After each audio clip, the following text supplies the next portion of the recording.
वज़ीर आज़म नरेंद्र मोदी आज राज्यसभा में सदर जमहूरिया के खिताब पर बजट का देंगे जवाब। आज से लोकसभा में बजट पर शुरू होगी बहस। इलेक्शन कमीशन के जारी करदा एदाद व शुमार के मुताबिक दिल्ली असेंबली इंतखाबात में तकरीबन 61% वोटिंग दर्ज। ज़्यादातर एग्जिट पोल्स ने की 2 दहाइयों बाद बीजेपी की इख्तिदार में वापसी की पेशगोई। नताइज शनिचर को आएंगे सामने।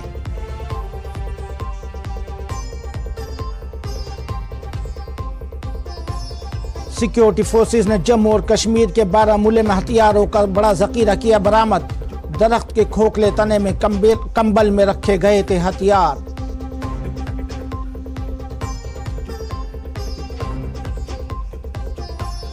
बांग्लादेश में बुनियाद परस्तों ने ढाका में आज़ाद बांग्लादेश के बानी शेख मुजीबुर रहमान मेमोरियल किया मुनहदिम। अपने ऑनलाइन खिताब में माजूल वज़ीर आज़म शेख हसीना ने अपने रेडियो पर खिताब में कहा वो मेमोरियल कर सकते हैं मुनहदिम, तारीख नहीं।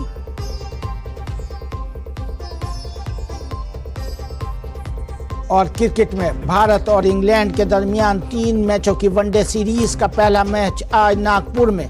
कप्तान रोहित शर्मा ने कहा आइंदा चैंपियंस ट्रॉफी के लिए जसप्रीत बुमराह की दस्तयाबी अब भी मशकूक।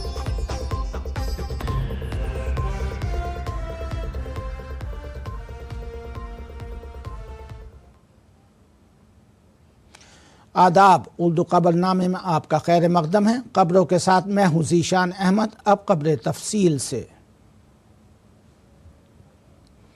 पार्लियामेंट के बजट इजलास का आज 5वां दिन है। आज से लोकसभा में साल 2025-26 के बजट पर आम बहस शुरू होगी।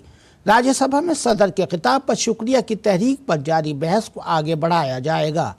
मुख्तलिफ जमातों के अरकान पार्लियामेंट बहस में हिस्सा लेंगे। इसके साथ ही वज़ीर आज़म आज ऐवान बाला में सदर के खिताब पर तहरीक तशक्कुर का जवाब भी देंगे। इससे कबल मंगल को वज़ीर आज़म ने लोकसभा में सदर के खिताब पर शुक्रिया की तहरीक पर अपना जवाब दिया था। मरकज़ी वज़ीर श्री पदेसु नायक आज लोकसभा में तवानाई की कायमा कमेटी की रिपोर्ट पावर सेक्टर की कंपनियों की तरफ से प्रोजेक्टों की तकमील में ताख़ीर के बारे में रिपोर्ट पेश करेंगे। दोनों ऐवानों में अहम कानून साजी के काम के साथ अरकान पार्लियामेंट मुख्तलिफ वज़ारतों से अहम सवालात पूछेंगे।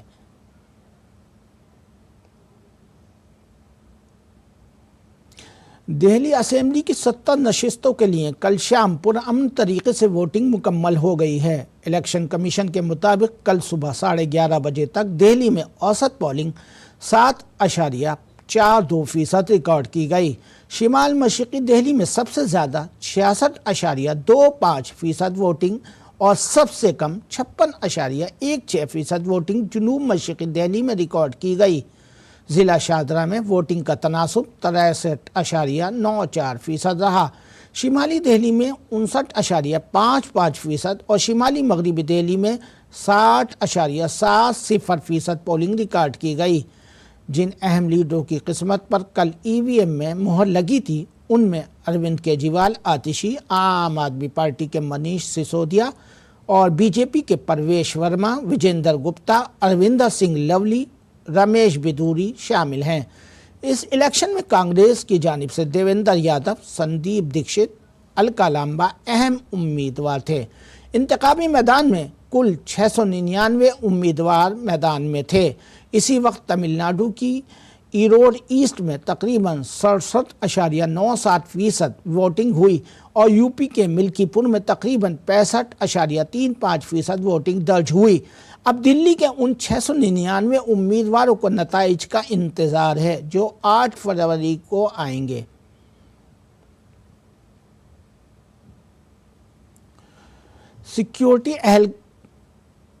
सिक्योरिटी एहलकारों ने जम्मू कश्मीर के बारामूला ज़िले में बर्फ़ से ढके इलाके से असलहा और गोला बारूद का एक बड़ा ज़ख़ीरा बरामद किया है। असलहा और गोला बारूद एक कंबल में लपेट कर दरख्त के खोखले तने में छुपाया गया था। उन्हें सिक्योरिटी फोर्सेस और जम्मू कश्मीर पुलिस के एक मुश्तरका टीम ने बोनियार इलाके के आगन पथरी में बरामद किया। हुक्काम ने बताया कि बरामद होने वाले असलहा में 3 AK-47 राइफलें, 11 AK magazine, 1 UBGL, 9 UBGL grenade और 2 ہینڈ گرینیڈ شامل ہیں۔ در حقیقت سیکیورٹی فورسز کو انٹیلیجنس ذرائع سے اطلاع ملی تھی کہ دہشت گردوں نے بڑی مقدار میں اسلحہ چھپا رکھا ہے۔ اس کے بعد سیکیورٹی فورسز نے سرچ آپریشن شروع کر دیا۔ علاقے میں اس بازیابی کے بعد پولیس نے FIR درج کر لی ہے۔ کسی بھی ممکنہ دہشت گردانہ سرگرمی کو روکنے کے لیے پورے اڑی سیکٹر اور آس پاس کے علاقوں میں سیکیورٹی سخت کر دی گئی ہے۔ فوج اور پولیس کا تلاشی آپریشن جاری ہے اور دیگر ممکنہ ٹھکانوں کی چھان بین کی جا رہی ہے۔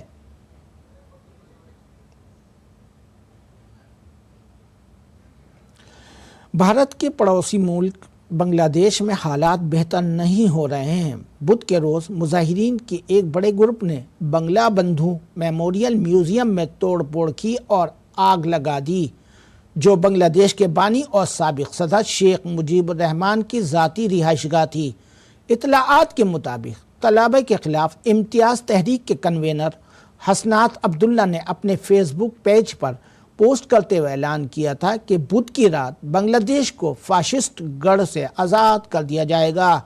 مظاہرین شیخ حسینہ کی آن لائن تقریر کے خلاف احتجاج کر رہے تھے اور عوامی لیگ پر پابندی کا مطالبہ کر رہے تھے، جس کے بعد مظاہرین نے میوزیم پر حملہ کر دیا۔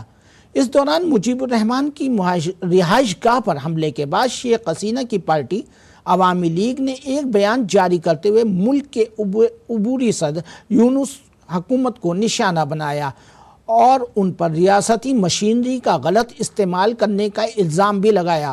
معزول وزیر اعظم شیخ حسینہ نے ریڈیو پر اپنے آن لائن خطاب میں اس واقعے کو بنگلہ دیش کے تشخص پر حملہ قرار دیا تھا۔ در حقیقت شیخ حسینہ کی پارٹی عوامی لیگ نے بنگلہ دیش کا ٹرانسپورٹ سسٹم بند کر کے آج شاہراہوں سمیت ڈھاکہ کو بند کرنے کا منصوبہ بنایا تھا۔ تاہم منصوبہ بند احتجاج سے قبل ہی پارٹی کے کئی حامیوں اور کارکنوں کو گرفتار کر لیا گیا ہے۔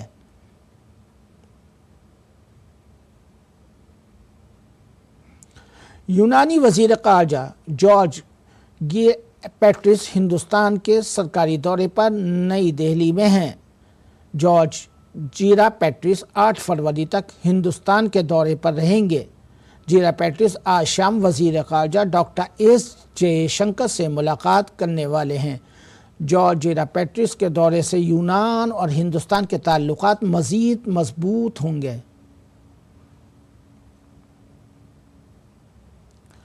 چھتیس گڑھ کے کانکیر میں پولیس نے تلاشی مہم کے دوران 5 نکسلیوں کو گرفتار کر لیا ہے۔ یہ سبھی کافی عرصے سے نکسلی سرگرمیوں میں ملوث تھے۔ پوچھ گچھ کے دوران نکسلیوں نے گاؤں ہیٹار کسا کے قریب سیکیورٹی فورسز پر IED دھماکے میں ملوث ہونے کا اعتراف کیا۔ گرفتار کیے گئے نکسلیوں میں بدھو رام کاواچی، بیریندر اسینڈی، سریش کومتی، بالا سنگھ ناگو، دشرت ناگو شامل ہیں۔ یہ سبھی ہیٹر کاسا تھانہ کوئلی بیڑا کے رہنے والے بتائے گئے ہیں۔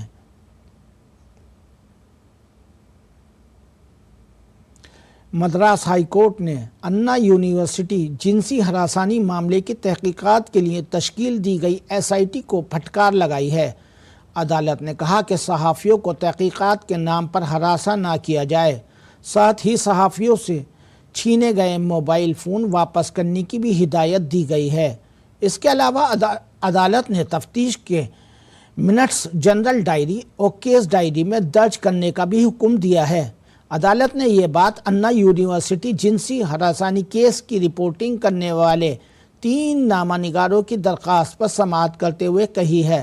دراصل SIT نے FIR کو لیک کرنے اور متاثرہ کی شناخت ظاہر کرنے کے معاملے کی رپورٹنگ کرنے والے صحافیوں کو نشانہ بنایا تھا۔ اسی بنیاد پر SIT ان صحافیوں سے پوچھ گچھ اور تفتیش کرنے ان کے موبائل ضبط کر لیے ہیں، جس کے خلاف صحافیوں نے مدراس ہائی کورٹ میں درخواست دائر کی تھی۔ صحافیوں کے وکلاء نے دلائل دیتے ہوئے کہا، یہ جنسی ہراسانی کا معاملہ ہے اور اس معاملے کے سلسلے میں صحافیوں کو 3 بار طلب کیا گیا تھا اور انہیں 56 سوالات کیے گئے، جس میں شدید سوالات شامل تھے، جو کہ ہراساں کرنے کی ایک قسم ہے۔ اسے جنسی ہراسانی کے معاملے سے غیر متعلق قرار دیتے ہوئے انہوں نے تحقیقات کے تئیں SIT کے ارادوں پر بھی سوال اٹھائے ہیں۔ टॉप हिंदुस्तानी शटलर और साबिक ओलंपिक तमगा याफ्ता साइना नेहवाल ने प्रयागराज के संगम में डुबकी लगाई। स्नान के बाद साइना नेहवाल ने कहा कि महाकुंभ जैसे रूहानी त्यौहार का हिस्सा बनना एक खास एहसास है। अपने वालिद के साथ महाकुंभ पहुंची साइना नेहवाल ने कहा कि वो जल्द ही अपनी मां को महाकुंभ में नहाने के लिए लेकर आएंगी। जब आप इतने बड़े फेस्टिवल में आ रहे हैं, इतना बड़ा स्पिरिचुअल फेस्टिवल हो रहा है, और मैं फर्स्ट ऑफ ऑल कांग्रेचुलेशंस करना चाहूँगी यूपी गवर्नमेंट को कि इतना अच्छे से उन्होंने इसको कंडक्ट किया है और इतने सारे लोग आ रहे हैं, और मैं चाहती हूँ और लोग आए और इसको दुनिया का सबसे बड़ा फेस्टिवल बना दें इसको। आई थिंक मेरे ये अच्छे कर्मी होंगे कि मैं आज यहाँ पे आ पाई। प्रयागराज में संगम पर महाकुंभ का इनेकाद जारी है। पिछले 24 दिनों में 39 करोड़ से ज्यादा अकीदतमंदों ने संगम में स्नान किया है। 13 जनवरी को पौष पूर्णिमा से शुरू होने वाले महाकुंभ 2025 के लिए मुल्क भर में लोगों का जोश और खरोश बढ़ता ही जा रहा है। महाकुंभ को दुनिया का सबसे बड़ा सकाफती इज्तिमा कहा जा रहा है, जो पूरी दुनिया से लोगों को अपनी तरफ मुतवज्जे कर रहा है। 26 फरवरी यानी महाशिवरात्रि तक जारी रहने वाले महाकुंभ में 4 फरवरी तक तकरीबन 38.5% लोगों ने स्नान किया था। इसके साथ ही उम्मीद है कि 26 फरवरी तक जारी रहने वाले महाकुंभ में स्नान करने वालों की तादाद 45 करोड़ से तजावुज कर जाएगी।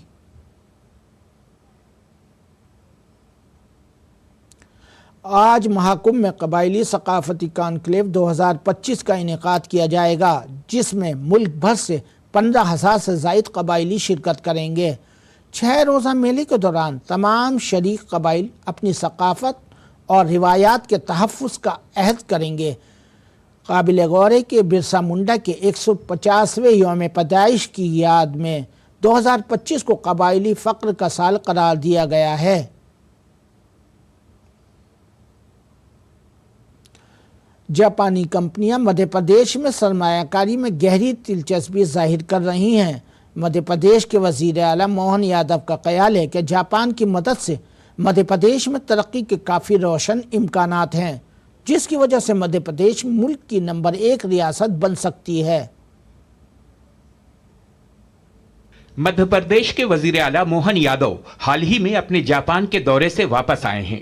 मोहन यादव ने कहा कि गुज़िश्ता चंद सालों में वजीर आजम की काविशों की वजह से मध्य प्रदेश को जापान में काफ़ी अहमियत मिली है। उन्होंने बताया कि जापान से भी सरमायाकारी की बहुत सी तजावीज़ मौसूल हुई हैं, जिससे मध्य प्रदेश की मईशत में इनकलाबी तब्दीली रूनुमा होगी। जापान के साथ निवेश की सभी क्षेत्रों में बड़ी संभावना है। केवल प्राइवेट कंपनियां बल्कि गवर्नर के लेवल पे भी टोक्यो की गवर्नर श्रीमती यूरिको कोइके के साथ हमारी ऐतिहासिक बैठक हुई, जिसके माध्यम से टोक्यो मेट्रोपॉलिटन गवर्नमेंट की विशेषज्ञता का लाभ भी मध्य प्रदेश सरकार को मिलेगा। वजीर आला ने कहा कि जापान और भारत बौद्ध मजहब और राजा अशोक की वजह से एक दूसरे से काफी करीब हैं।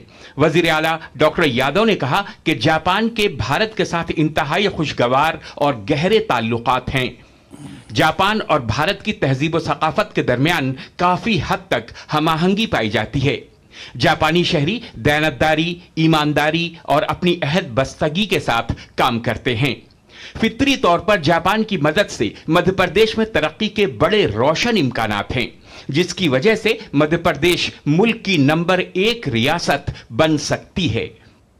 हमारे यहाँ ये जो मानव क्षमता है, एक तरह से संपदा हमारी है, इसमें हर एक को काम के लिए हमारे यहाँ उनके बीच का ये तालमेल बहुत अच्छा रह सकता है।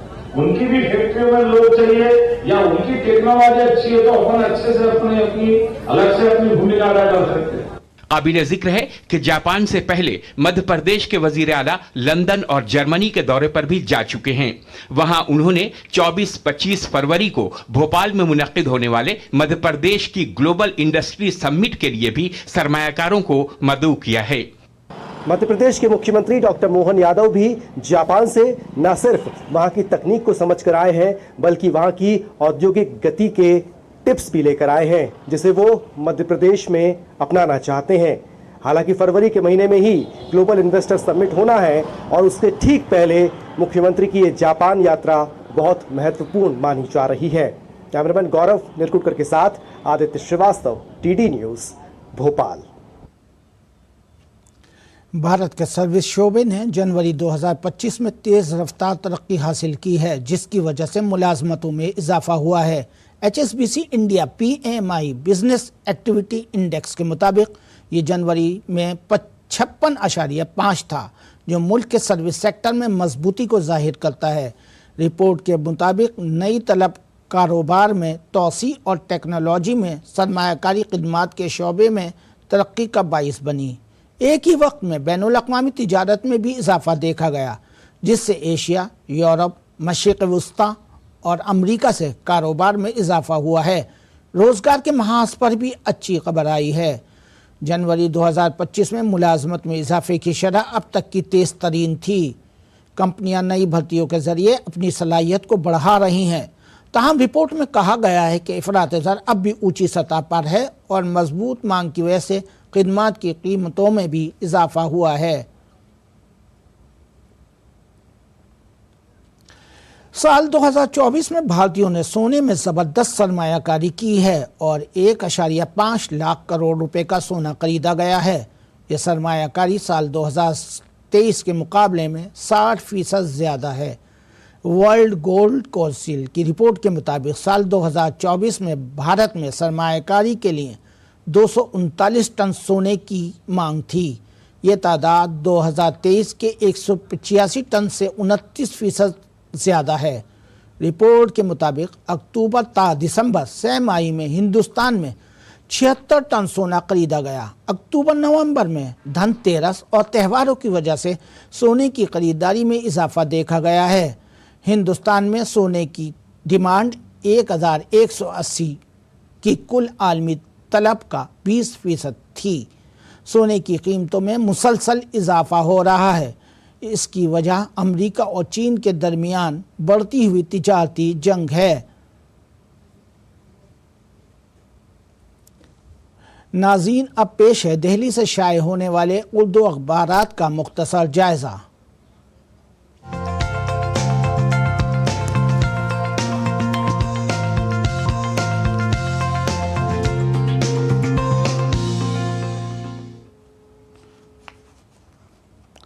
नाज़रीन, उर्दू रोज़नामा राष्ट्रीय सहारा ने जिसे अपनी शह सुर्खी बनाई है, उसमें है Delhi assembly election. बेशतर exit poll में बीजेपी को वाज़ेह अक्सरियत। 11 एग्ज़िट पोल में 9 में बीजेपी, 2 में आम आदमी पार्टी को सबकत हासिल है। वहीं इलेक्शन पुरअमन तौर पर मुकम्मल हुआ। 57.86% पोलिंग का रिकॉर्ड दर्ज किया गया। अब अगले अखबार की तरफ बढ़ते हैं नाज़रीन। हुकूमत हिंद ने तमाम AI ऐप्स पर लगाई पाबंदी। ये रोज़नामा राष्ट्रीय सहारा की खबर है। अब बढ़ते हैं तीसरी इनकलाब की सुर्खी की तरफ। ट्रंप की याहू से मीटिंग, गज़ा पर कब्ज़े का ऐलान, दुनिया भर में तनकीदें जारी। दावा किया है कि इसमें मशरिक़ वस्ता में तमाम तर कोशिशें जारी। अब अगली सुर्खी की तरफ बढ़ते हैं। हमारा समाज।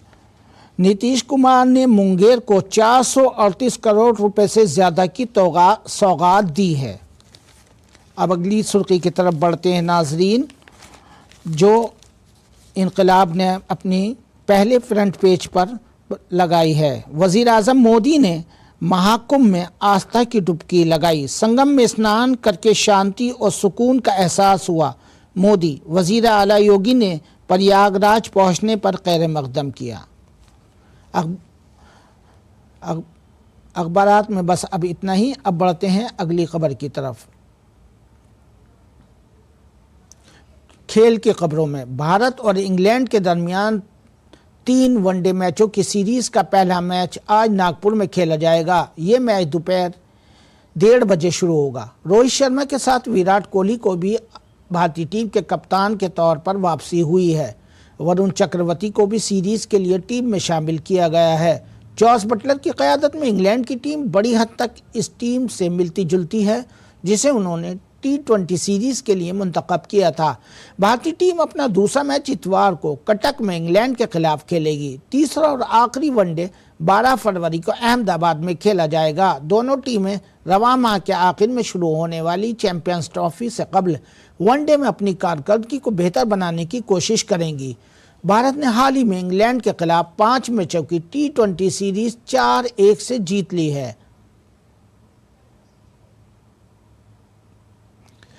बैडमिंटन के आलमी सतह पर तेजी से तरक्की करने वाले भारतीय बैडमिंटन खिलाड़ी अनमोल खरब ने 48वें कौमी खेलों में भी अपना दमखम दिखाया है। अनमोल ने नेशनल गेम्स में ख़वातीन सिंगल्स टाइटल जीता था। हमारे नुमाइंदे गौरव कुमार ने अनमोल से उनकी कामयाबी के हवाले से खुसूसी बातचीत की। अनमोल शब्द का अंग्रेजी में मतलब होता है प्राइसलेस, और अपनी इसी खूबी को उन्होंने साकार किया है राष्ट्रीय खेलों में भी। अनमोल, राष्ट्रीय खेल में आपने हिस्सा लिया और सिंगल्स का जो है खिताब जो है वो अपने नाम किया। कुल मिलाकर किस तरह का पूरा एक्सपीरियंस रहा? जो ये पूरा एक्सपीरियंस था वो बहुत अच्छा एक्सपीरियंस था, क्योंकि इधर इंडिया के टॉप प्लेयर्स compete कर रहे थे आपस में, तो मेरे को बहुत ज़्यादा सीखने को मिला अपने सीनियर से, और ओवरऑल एक बहुत अच्छा एक्सपीरियंस था यहाँ खेलना। लास्ट ईयर आपने एशिया बैडमिंटन चैंपियनशिप का खिताब भी जीता था, तो वहाँ से और यहाँ तक का जो सफ़र है वो किस तरह से देखती हैं? वो एक बहुत मेमोरेबल मोमेंट था। पिछले साल फेब में जब हम ने हिस्ट्री क्रिएट करी थी बैडमिंटन एशिया टीम चैंपियनशिप में, हमारा गोल्ड आया था। अक्टूबर नवंबर दिसंबर में मैंने बहुत अच्छा परफॉर्म किया इंटरनेशनल सर्किट पे, और आई थिंक मैं अपना फॉर्म ऐसे ही आगे कंटिन्यू रखना चाहूँगी। यहाँ पर किस तरह का था यहाँ पे जो आपका जो कंपटीशन का लेवल था? आपने जिन खिलाड़ियों के साथ आप कॉम्पीट किया? बहुत ही अच्छा था, क्योंकि मोस्टली मेरे सीनियर्स थे यहाँ जिनके साथ मेरे को खेलने का मौका मिला इस बार, और मेरे को उनसे बहुत कुछ सीखने को मिला, तो मैं अपने साथ बहुत कुछ लेके जा रही हूँ वापस घर।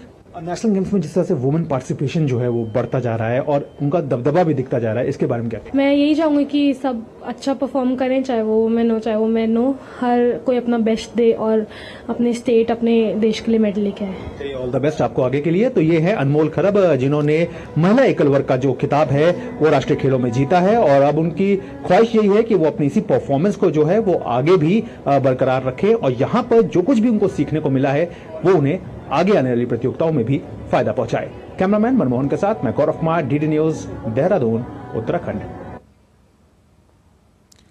और अब पेश है मौसम का हाल।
तो नाज़रीन, आज के खबरनामे में बस इतना ही। मुझे और मेरी पूरी टीम को दीजिए इजाज़त। आदाब।